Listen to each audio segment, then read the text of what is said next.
बड़े विद्वान आए होंगे, पर मैं बताना चाहता हूं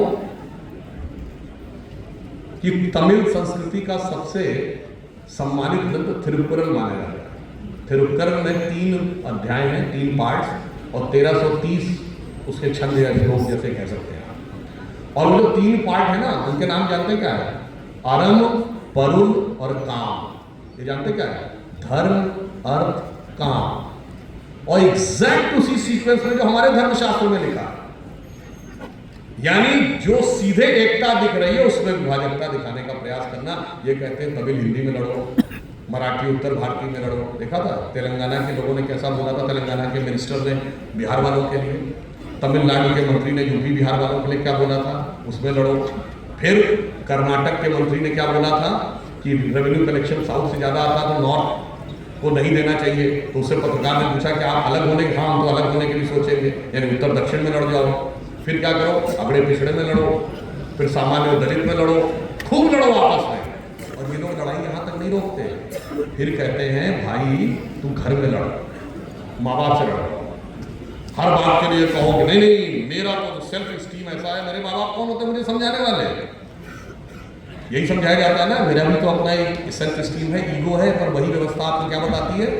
बेटा जब नौकरी करने जाना, there are only 2 laws. Number 1, boss is always right, and number 2, if there is any confusion refer to number 1। यानी बॉस अगर डांट रहा हो तो दुम हिलाते रहना, कोई सेल्फ स्टीम और ईगो मत लाना। जिससे कॉन्ट्रैक्ट मिलना है वो फटकार रहा हो तो भी दुम हिलाते रहना, कोई वो नहीं। मगर घर पे आना तो कहना अरे बड़ा भाई बड़ी बहन तो छोड़ो, मेरे माँ बाप कौन होते मेरे को समझाने वाला? लड़ो, फिर भाई भाई लड़ो, फिर भाई बहन लड़ो, लड़ते रहो ऊपर से नीचे तक। ये वो लोग हैं जो इस देश को टुकड़े टुकड़े में ही देखना चाहते थे, और ये चाहते थे कि समाज भी टुकड़े टुकड़े में बटे।